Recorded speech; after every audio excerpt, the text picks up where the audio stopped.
મારા દીકરા પ્રતાપસિંહની જાન પગડગઢને પાદરે ના આવી હોત સોગન છે મારા ગુરુની દેવીના કે અજમલ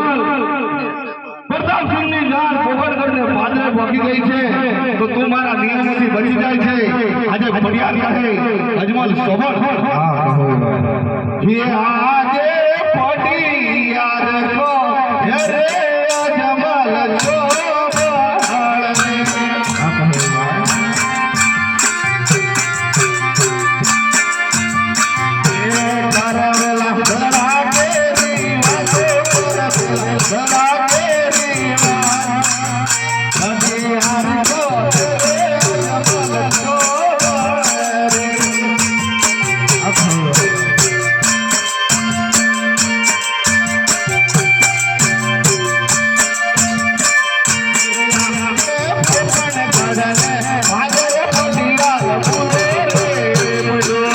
Oh,